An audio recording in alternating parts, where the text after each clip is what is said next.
Hola, ¿qué tal amigos? ¿Cómo están? Espero que todo esté bien. Hoy tenemos una gran sorpresa.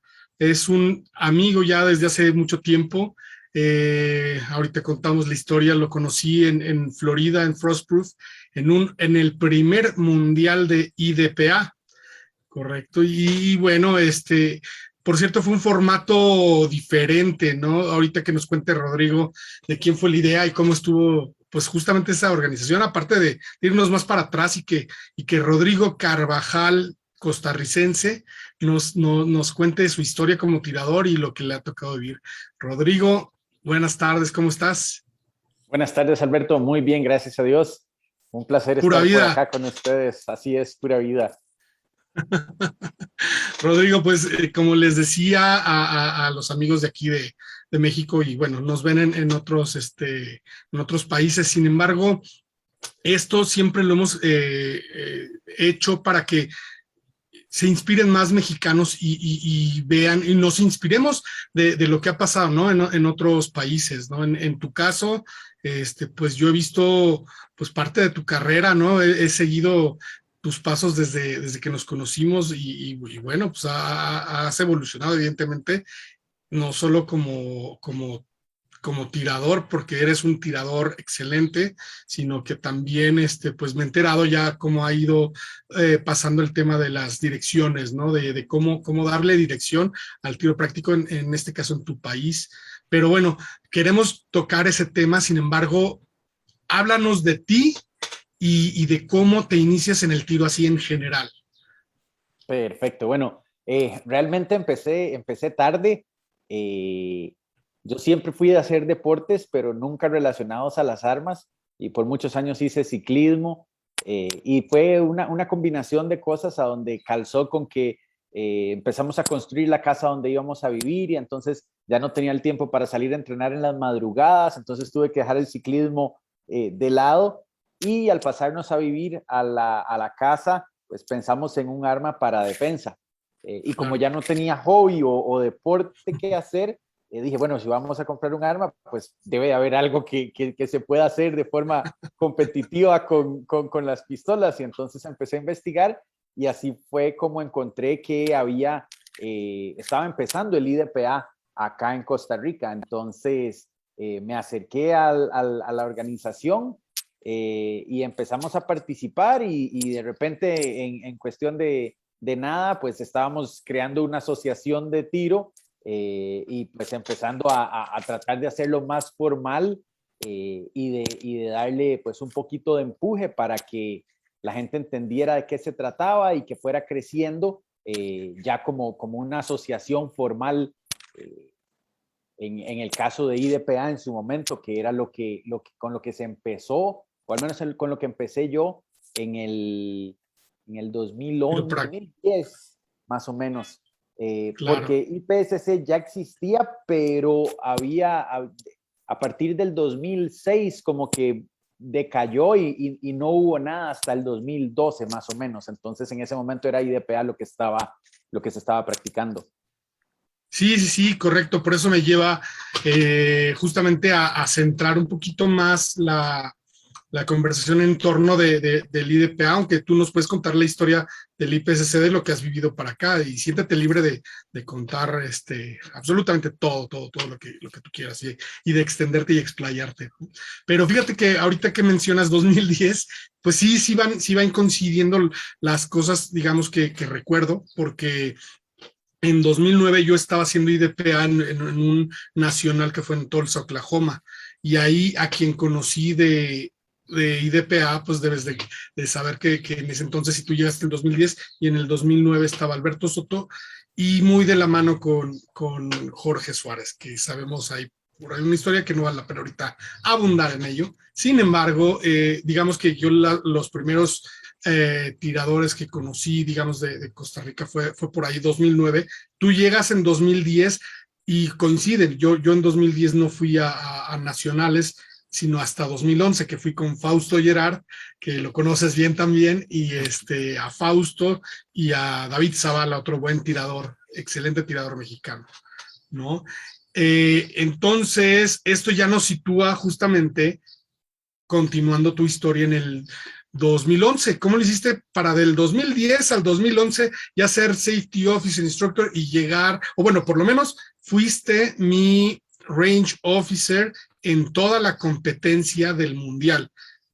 Digamos que eso fue como lo que llaman un Squad Mom, que llevas el mismo Safety Officer a una escuadra por todas las bahías de tiro. Y yo estaba justamente en la bahía que era más bien de venezolanos, ¿no? De los de Avetide, me parece. Correcto. Sí, bueno, en el 2010, cuando ya me metí, como diría mi esposa, de cabeza, hicimos el contacto y entonces varios nos certificamos como Safety Officers. En ese momento no era Safety Officer Instructor, era solo Safety Officer, y fue cuando IDPA salió con la idea de que había que hacer pues, el primer mundial. Entonces hubo un input de muchos países y la idea era que realmente se sintiera, a pesar de que iba a ser en Estados Unidos, que se sintiera que realmente era un mundial. Entonces hubo participación de todos los países en el diseño de las canchas, se hizo, digamos que una premiación especial por equipos, a donde tenía que haber un tirador por división, que era algo que realmente nunca se había hecho así en ningún otro deporte, al menos del tiro práctico. Y entonces fue una combinación interesante y fue un evento bastante interesante, porque cayó bastante agua. Por lo menos los primeros días cuando disparamos los jueces fue un desastre. No sé si te acuerdas que había Unas tumbas. Cancha, y había una cancha que tenía una canoa y estuvo a punto de realmente poder uno remar en la canoa Sí. y salirse de la bahía. Sí, exactamente. Sí, bueno, las condiciones del campo de Frank son justamente para hacerse un pantano, ¿no? Eventualmente. La cancha del fondo se inundó, se dropearon varias canchas, y dropear significa, pues estaban contempladas para puntuar en el campeonato, sin embargo, pues como unos sí las pudieron tirar y otros no, de plano no se tomaron en cuenta. Y había una en particular donde era, y yo no la tiré, donde te tenías que meter como en unas tumbas y tirar de ahí, pero pues se inundaron todas y ya la gente no quería meterse con el agua hasta acá. Algunos sí lo hicieron. Correcto. Sí, y Y bien, entonces, dime, adelante, dime. adelante. No, y de No, ahí entonces, ahí fue donde empezamos a hacer, digamos que un poquito más de contactos a nivel de IDPA, aunque la historia más graciosa, o lo que más gracia le va a hacer a la gente probablemente, fue ese primer nacional en Tulsa, de hecho, en el 2010, que fue mi segunda competencia en el extranjero, a donde me gané uno de los DQs más rápidos de la historia. no me digas, a ver, ¿cómo fue eso? Empezaba la pistola en la gaveta de un escritorio, y a la señal tenías que abrir la gaveta, sacar el arma, enfrentar un popper que activaba varios blancos móviles. Yo fui el primer tirador y era el primer escenario del día. No puede ser. Sí, Historia de terror. y entre los nervios y la ansiedad, sonó el timer, yo abrí la gaveta, vi el arma, pero inmediatamente me fui a ver el popper. Entonces no vi el arma cuando la tenía que agarrar. Y a donde la agarré y la jalé, metí el dedo en el disparador y Oh, solté un no. tiro entre la gaveta. Eh, el, Bueno, safety, el safety officer en esa cancha era Frank Glover, que era el organizador del Carolina Cup, que estaba es considerada la mejor la competencia mejor competencia de IDPA a nivel IDPA, mundial. correcto. Sí. Y obviamente, ¿verdad? Pegó el grito de stop. Yo claramente sabía lo que había hecho, pero ahí teníamos 2 días más de competencia, así es que no me quedó más que seguir Seguir ayudando ayudando. a parchar y a llenarle los cargadores a mi esposa y jalarle, hacerle de caddy, llevarle Claro. el maletín. Estaba compitiendo, entonces a raíz de eso fue que desarrolló una muy buena amistad con Frank, y me enseñó muchísimo de lo que aprendí en cuanto a diseño de canchas, de cómo correr los eventos, y toda la parte de organización. Y gracias a eso después trabajé en los eventos de él. Fui juez también en los nacionales cuando se hicieron en el polígono de él en Carolina del Norte. y eventualmente después estuvo ayudándonos a juecear en los eventos acá en Costa Rica. Oh, buenísimo, buenísimo. Y ahorita que mencionaste a tu esposa Laura, pues sí, yo recuerdo que los conocí a los dos allá y eso es una historia muy padre porque ya hemos coincidido me parece que por lo menos otras 2 veces en Guatemala y esa vez en Florida y es muy padre verlos siempre juntos tirando y acompañándose en el mismo deporte, ¿no? La misma pasión y hay veces que compartir las mismas frustraciones como me comentas, ¿no? Esos DQs son horribles, pero bueno, ustedes están ahí, está padrísimo eso. Así es. Y bueno, eh, hablando de tiro práctico en general, sabemos que Costa Rica pues siempre ha estado en el mapa de competencias centroamericanas, ¿no? La Columbus, la Copa Maya, etcétera, etcétera. No te tocó, como dices, ya contando tu historia, de algunas otras competencias, sin embargo, sí te han tocado, evidentemente, ser anfitrión, ¿no? En esos eventos, ¿no? ¿Cómo te empezaste también a involucrar, digamos, con ese deporte? ¿Cuáles fueron tus contactos o cómo es tu historia? Realmente en el 2012, no, 2011, uno de los tiradores que fue al Mundial de IDPA, Miguel Gamboa, había sido tirador de IPSC con el grupo anterior que había estado hasta el 2006. Entonces, él fue el que me dijo, mira, ¿qué sabes de IPSC? Deberíamos de ver cómo hacemos para retomarlo. Y en ese momento había un director regional acá que básicamente pagaba el fee para tener la región activa y eso era todo lo que hacían. O sea, no existían los eventos, nadie sabía quién era.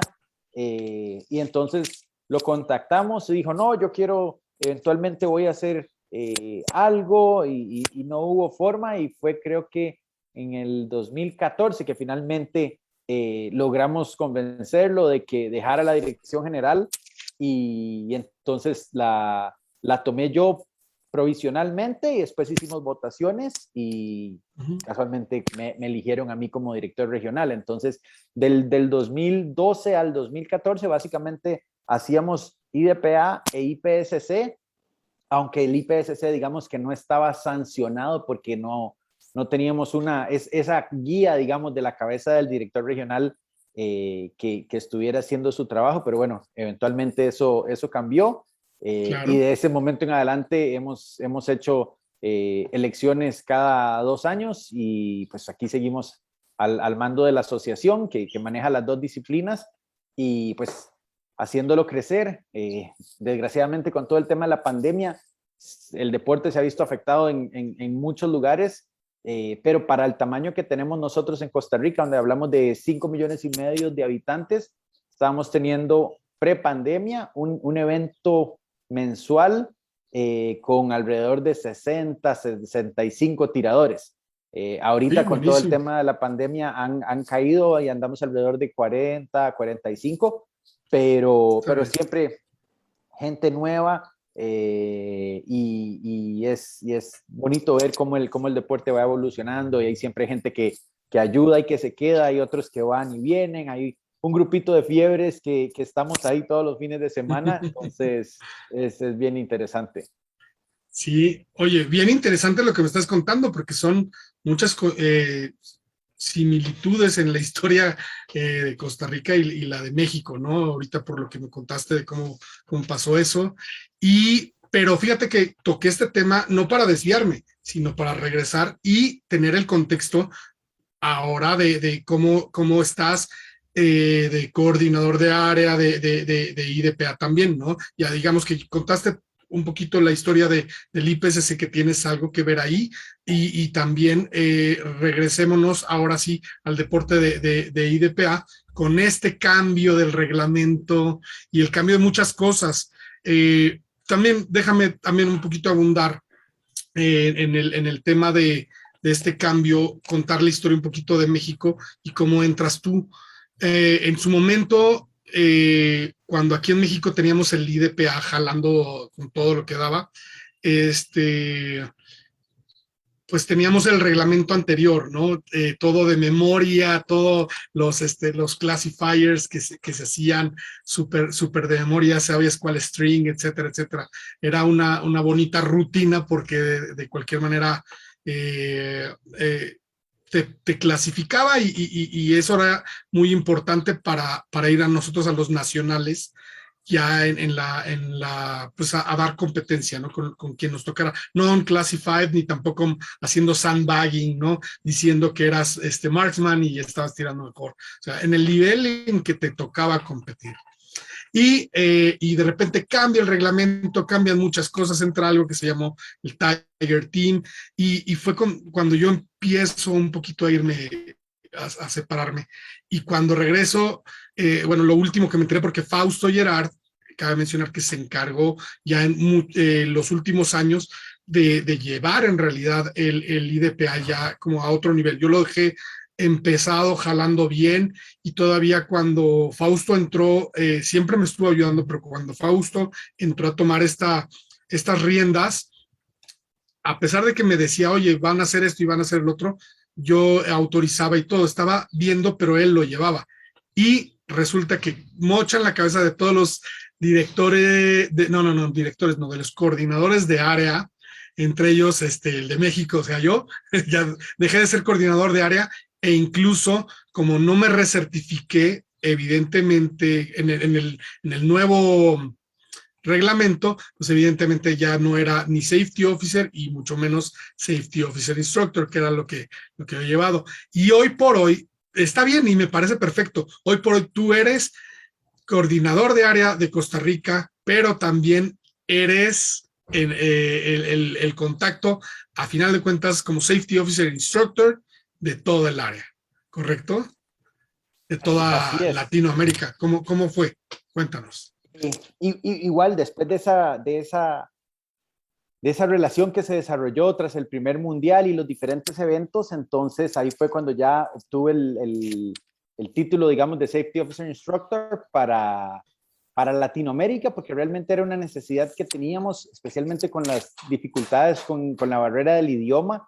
Entonces necesitábamos a alguien que hablara español para poder facilitar las cosas, porque había un boom en ese momento de clubes y de países que tenían muchos clubes que de una u otra forma ya estaban familiarizados con el deporte, pero muchos lo hacían de forma informal. Entonces queríamos formalizar eso y fue así entonces como hice el contacto, saqué la certificación como Safety Officer Instructor y me nombraron como lo que ellos llaman el IPOC, que es el punto de contacto internacional para lo que es Latinoamérica. Y entonces, pues, de ese momento en adelante he estado, gracias a Dios, ha sido una oportunidad pues súper interesante porque he estado básicamente en todo Sudamérica, todo Centroamérica y también me ha tocado ir a un par de lugares largos como Rusia y Laos a certificar jueces. Entonces, es realmente una experiencia súper bonita y saber pues que estás ayudando a que formalicen los deportes en todas estas regiones es realmente interesante. Correcto. Y bueno, también estás volviendo a activar IDPA aquí en México, ¿no? A través del contacto con Luis Gómez, quien, bueno, obviamente Luis Gómez como presidente de la asociación de Amextipra, nos consiguió sin costo para quienes se quisieran certificar. Digamos que siempre hay gastos de viáticos y gastos que son inherentes a sacarte de tu país y echarnos la mano, ¿no? En este caso en México, ¿no? Sin embargo, normalmente esto, pues por lo mismo, tiene un costo para cada uno de los tiradores, pero en esta ocasión Amextipra corrió con todos los gastos y nosotros llegamos a certificarnos en este nuevo reglamento contigo, ¿no? No está fácil el examen, no digas que reprobé, por favor, y que luego tuve que volver a hacerlo, porque no es cierto, yo lo pasé la primera. No voy a decir que hay dos intentos, pero a veces sucede.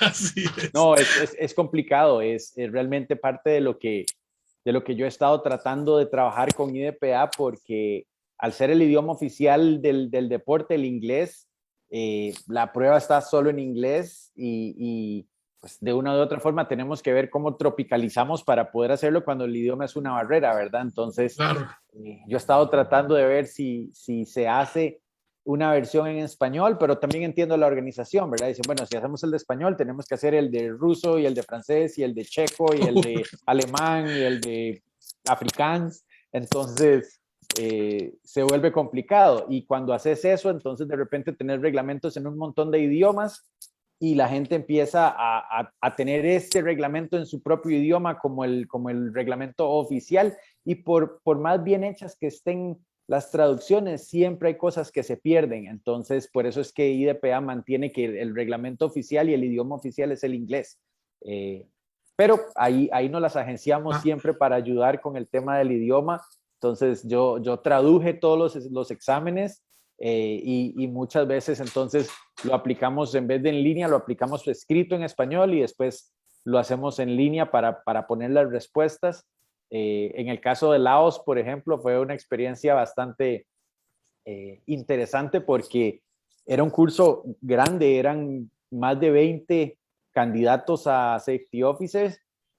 Yo hablaba en inglés, tenía un traductor tailandés que hablaba thai, no hablaba el idioma de Laos y entonces él traducía thai y ellos le entendían ok. tailandés. Entonces, igual tuvimos que, o sea, me tuve que sentar con cada uno de ellos y ayudarles a llenar las 40 preguntas. Entonces fue bastante interesante. Sí, pues sí, es difícil, un reto, ¿no?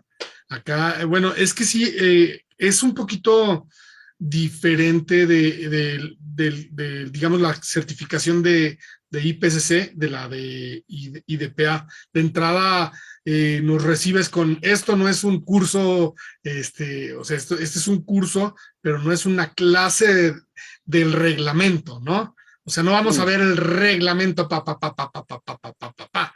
¿no? Sino que bueno, ahí está el reglamento, léelo y más bien vamos a ver lo más importante. Y me parece práctico, sí, sin embargo, como dices, sí hay una barrera y es la del idioma, porque digamos que IPCC sí tiene su versión oficial de bueno, de varios idiomas. Por ahí, sí, eh, y los exámenes por escrito, pero para que la gente entienda por qué llegamos al punto en el que estamos, el problema que teníamos, y esto es algo que todos los que practicamos el deporte lo vemos en cualquier evento al que vamos. El 99% de los tiradores no leen el reglamento. uh-huh, Y antes, cuando el examen era escrito, lo que pasaba es que llegabas al curso y te dabas cuenta que los candidatos a jueces no se habían leído el reglamento. Entonces se convertía en una pérdida de tiempo, tanto para ellos como para los instructores, porque no podían contestar bien. Entonces se decidió hacer el examen a libro abierto previo a la clase. Y así uh-huh. entonces cuando ya llegas a la clase, en teoría por lo menos has tenido que buscar las respuestas. Entonces ya algo deberías de tener ahí medio familiar. Es correcto. Eh, porque realmente de la otra forma era un desastre, especialmente con un reglamento como el de IDPA que tiene tantos detallitos de reglas de qué se puede, qué no se puede, a diferencia de IPSC, ¿verdad? Que es mucho más abierto. Entonces, entonces costaba bastante. Pero básicamente lo que se busca con la clase para certificar a los jueces es eso, es darles las herramientas de lo mínimo que necesitan para poder ejecutar un evento siguiendo las reglas de competencia y las reglas de seguridad y que lo puedan hacer entonces de forma segura y de forma pareja para todo el mundo. Ya ahí los detalles específicos, cosas como diseño de escenarios y ese tipo de cosas, no se ve porque muchísimas veces el que diseña escenarios no es un juez, o es un juez, pero tal vez no necesariamente todos los jueces estén interesados en hacer diseño de canchas. Entonces se decidió sacar ese material para no poner a todos los jueces a cubrir eso cuando realmente tal vez no les interesaba. Exactamente. Oye, y hablando justamente del diseño de canchas, cuéntame cómo cambió o si sigue igual. Por ejemplo, cuando yo era el coordinador de área de México y tenía mis clubes afiliados a IDPA, habían, por ejemplo, uno en Veracruz, en el estado de Veracruz, que me mandaba sus canchas y yo las revisaba para ver si había algunos errores. Normalmente me ponían más de 18 tiros o ponían ciertos ángulos que en el diagrama le decía, bueno, ten cuidado con eso. Y una vez hechas las correcciones y las sugerencias, ya digamos que era un sanction match, digamos en México, porque nunca tuvimos los 70 mínimo, creo que me pedían para hacer un sanction match, pero en ese entonces, ¿no? ¿Cómo le hacen ahora en Costa Rica, ¿no? Con todo esto, cómo ha cambiado y cómo nos tenemos que alinear también aquí en México. ¿No? Bueno, Si te mandamos, por ejemplo, Victorino Villalobos se está haciendo cargo del IDPA, pero ¿crees que le tengan que reportar a él y luego mandártelo a ti para supervisión y que no haya errores en diseño de canchas? bueno, para el reglamento actual lo que dice es que para eventos de Tier 1, que serían, digamos, las competencias de club, no se necesita una aprobación por la organización.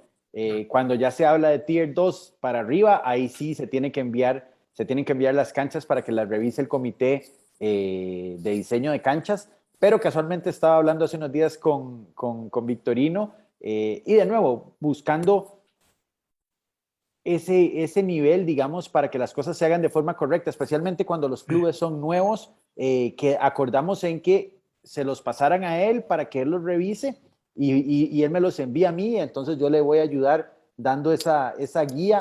Entonces sí va a haber, digamos, que un ente que va a estar aprobando por lo menos a nivel local en México y así entonces nos garantizamos que se estén siguiendo las reglas, porque de nuevo, es complicado, especialmente en un área tan grande como tienen ustedes en México y con un deporte que a pesar de que no es nuevo, pasó algo de tiempo en que se practicó, además de que Y hay que volver a hacerlo. tuvimos una racha de cambios de reglas que no han sido fácil de seguir. O sea, aún los que hemos estado metidos de cabeza en esto y enseñando y dándole los cursos a los jueces, todavía de vez en cuando uno dice, eso estaba en el anterior o eso en este, y hay que ir y leer, porque sí hubo un periodo donde fueron muchos los cambios. Entonces, creo que esa es la forma más sencilla de asegurarnos que todos los clubes estén diseñando de la forma correcta y cualquier ajuste que haya que hacer, entonces con muchísimo gusto Victorino y yo lo vamos a estar revisando y dejándoles saber para que hagan esos cambios y puedan tener eventos de la mejor calidad con diseños que siguen todas las reglas. Sí, perfecto. Y fíjate que sí extraño mucho, bueno, no nada más usar mi chaleco que ya tiene su historia, ¿no? Sino bueno, ese equipo es diferente, la postura es diferente, el desenfunde, hay muchas cosas diferentes al equipo completamente deportivo, ¿no? Pero tiene su saborcito. A mí siempre me llamó la atención porque igual que tú, comencé comprando un arma con el propósito de defensa, ¿no? Y después me fui metiendo al deporte y después totalmente deportivo con el trigón, que ya de plano ya volví a usar mis speed holsters que ya tenía, ¿no? Pero como digamos que yo llevaba el IDPA por fuera a popularizar y por un grupo muy cerrado hacíamos IPSC. Sin embargo, o sea, sí tenía los dos equipos, pero el de IDPA, te voy a decir a dónde vamos. Hay un campo de tiro, el Sidena, en Hidalgo, en donde bueno, mi amigo David Amezcua tiene contactos para llevar carros y poner los carros de escenografía muy al estilo IDPA. No tanto he visto en otros deportes, pero en IDPA sí siempre me ha tocado algo así, ¿no? Entonces tiene ese saborcito y una complicación, ¿no? Sí, claro, la gente siempre entra en eso, ¿verdad? Cuando llegan y ven que existen dos disciplinas, bueno, ¿cuál me gusta más? ¿Qué opina la gente? y yo siempre les digo, son un excelente complemento, porque son situaciones distintas, uno te lleva un poco más hacia la velocidad, el otro te lleva un poco más a la precisión. Yo siempre hago énfasis en que aunque IDPA está basado digamos que en un background defensivo, sigue siendo un deporte con tiempo, ¿verdad? Entonces, sí le digo a la gente, o sea, si ustedes quieren venir y practicar porque tienen un arma, perfecto, eso definitivamente les va a ayudar, pero no lo confundan con entrenamiento táctico, ¿verdad? Porque sigue siendo un deporte a donde el que dispara rápido o más preciso es el que va a ganar. Pero definitivamente IDPA tiene sus cosas muy interesantes, toda la parte del escenario detrás del ejercicio que vas a hacer, ¿verdad? Le da le pone esa pizca de sal, y sí te permite hacer muchas cosas, como por ejemplo decís con los disparos o escenarios disparando, ya sea desde adentro de un carro o a través de un carro o a blancos que están adentro de un carro. Entonces ese tipo de cosas siempre le llaman muchísimo la atención a la gente, y es bastante divertido. Sí, exactamente. No es para nada ni cerca de lo que, como dices, un entrenamiento. No se trata de ir a entrenar, se trata de ir a hacer deporte y tiene matices sobre todo de la historia. Tiene que estar justificada la historia, lo que es el escenario. Se cuenta, estás en tal lugar, estás en tal situación, sucede esto y tienes que actuar de tal manera, ¿no? Entonces te mete en una aventura, en una historia, ¿no? Mientras que otros deportes, no sé, como Trigón, llega aquí y lo que veas, pues lo tienes que abatir, ¿no? O impactar y tan, o sea, no te mete para nada. Algunas tienen, digamos, jueguitos, algunas de esas tienen carritos o cosas así, pero sin necesidad de alguna justificación lógica, ¿no? Entonces está padre el IDPA también por esa parte. Sí, y es interesante ver, por ejemplo, ahorita que acaban de pasar los nacionales en Estados Unidos, que fueron patrocinados por Beretta, JJ Racasa, que es un tirador patrocinado por Beretta, pues fue a disparar su primera competencia de IDPA en su vida, y comenta que realmente la pasó súper bien, terminó ganando la división de él, lo cual no es sorpresa, porque JJ es un excelente tirador. Pero sí decía que es un juego completamente distinto a IPSC o USPSA. Inclusive yo hablé con él después del primer día y le pregunté que cómo le estaba yendo y me dijo así como, bueno, pues está yendo. Porque sí, dice que sí estaba bastante confundido con todo el tema de las recargas, el disparar en orden de aparición versus de la forma más eficiente, digamos, desde el punto de vista de tiempo. Entonces presenta muchos retos que si solo has hecho algo como IPSC o USPSA, hay que hacer ese cambio de chip, y no es sencillo. Y los que practicamos los dos deportes, pues a diferentes niveles, a unos nos es más fácil que a otros, pero siempre está esa diferencia, y en el momento en el que te descuidas, cuando te das cuenta, dejaste caer un cargador con tiros o enfrentaste algo fuera de orden porque creías que podías irte o algo por el estilo, entonces es bastante interesante. Sí, simplemente el cruzar, ¿no? Un pasillo, si no estaban enfrentados ciertos blancos, pues ya por atrás de ti hay alguien que va a estar haciendo esto y alguien más tomando nota, ¿no? Así es. Entonces, pero bueno, todo esto es buenísimo porque digamos que tú estás totalmente en contacto y actualizado y nos sigues coacheando y echando la mano. Ahora va a venir, yo espero, un nuevo boom de este deporte, porque hay gente muy interesada justamente en eso. Cambia mucho también la dinámica de las competencias, ¿no? Porque, pues al ser eh, escenarios que no requieren tantos tiros, también se van moviendo diferente, ¿no? Oye, y regresando al tema de cuando te conocí, ¿eso lo has visto en otros deportes, ser squad mom y llevarlos como range officer o safety officer por todas las bahías? ¿O qué opinas? ¿Es mejor tener uno ahí? Es algo que solo en IDPA he visto. En su momento facilitaba mucho el tema de la logística porque ese safety officer que iba con vos ayudaba a poner las planillas en orden, a ver toda la parte logística del scoring, más que todo, que es lo que era un poco más tedioso. Hoy en día yo creo que la mayoría de clubes ya hacen scoring electrónico, entonces mucho de esa parte logística dejó de existir, eh, pero en su momento realmente ayudaba. De hecho, inclusive en ese mundial, que fue la primera vez que se implementó, el nombre oficial era Squad Mommy, y después hubo todo un tema de hoy en día que todo tiene que ser políticamente correcto, porque si no la gente se ofende o se siente mal, entonces después pasaron a ser Squad Safety Officers. Pero a nosotros Claro, realmente nos ya. hizo muchísima gracia que el nombre fuera Squad Mommy, porque realmente, pues, de una u otra forma, eso era lo que estábamos haciendo, ¿verdad? Agarrando al squad y asegurándonos que estuvieran en orden, que supieran lo que estaban haciendo, que no se desaparecieran. Entonces, realmente era un rol que iba muy de acuerdo al nombre.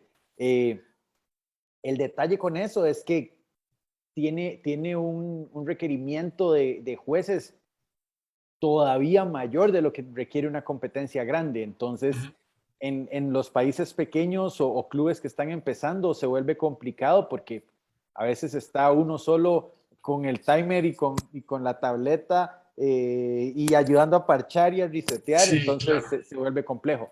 Pero si tenés la cantidad de jueces necesaria, ayuda. Perfecto. Bueno, pues tú siempre vas a ser mi squad mommy, porque así te conocí en el 2011. Perfecto.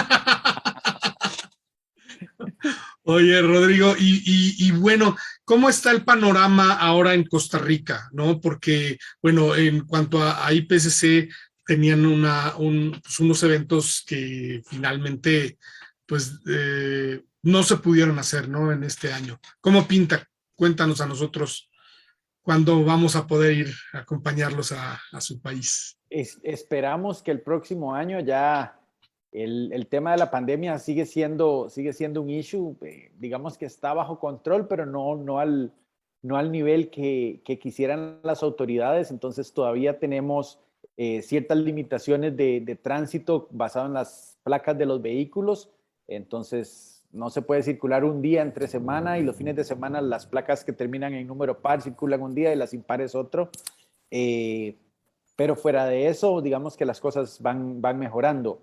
El otro tema que tenemos, que es un tema de nunca acabar con las leyes de nuestros países, es que hubo un cambio en la ley hace ya casi 2 años a donde no permiten cargadores de más de 17 tiros. Entonces, a pesar de que la ley no es retroactiva, y en el caso de una competencia internacional, lo que se hace es un permiso de importación temporal. Las autoridades todavía no saben cómo implementar ese cambio porque todo lo que está en el país que entró previo al cambio de más de 17 tiros sigue siendo legal. Claro. Pero es imposible de implementar porque nadie sabe cuándo compraste las cosas. Y la última vez que pedimos permisos nos dijeron que les teníamos que dar chance para ver qué definían vía reglamento en cuanto a eso. Entonces dependemos de eso para que den los permisos de importación temporal a los extranjeros que quieran entrar. Entonces, desgraciadamente, bueno, de todas formas, con todo el tema de la pandemia iba a estar complicado hacer un evento este año, pero esperamos que ya para el 2022 tengamos eventos internacionales de vuelta por acá. Perfecto, perfecto. Oye, y en cuanto al panorama de IDPA en Centro y Sudamérica, ¿cómo está?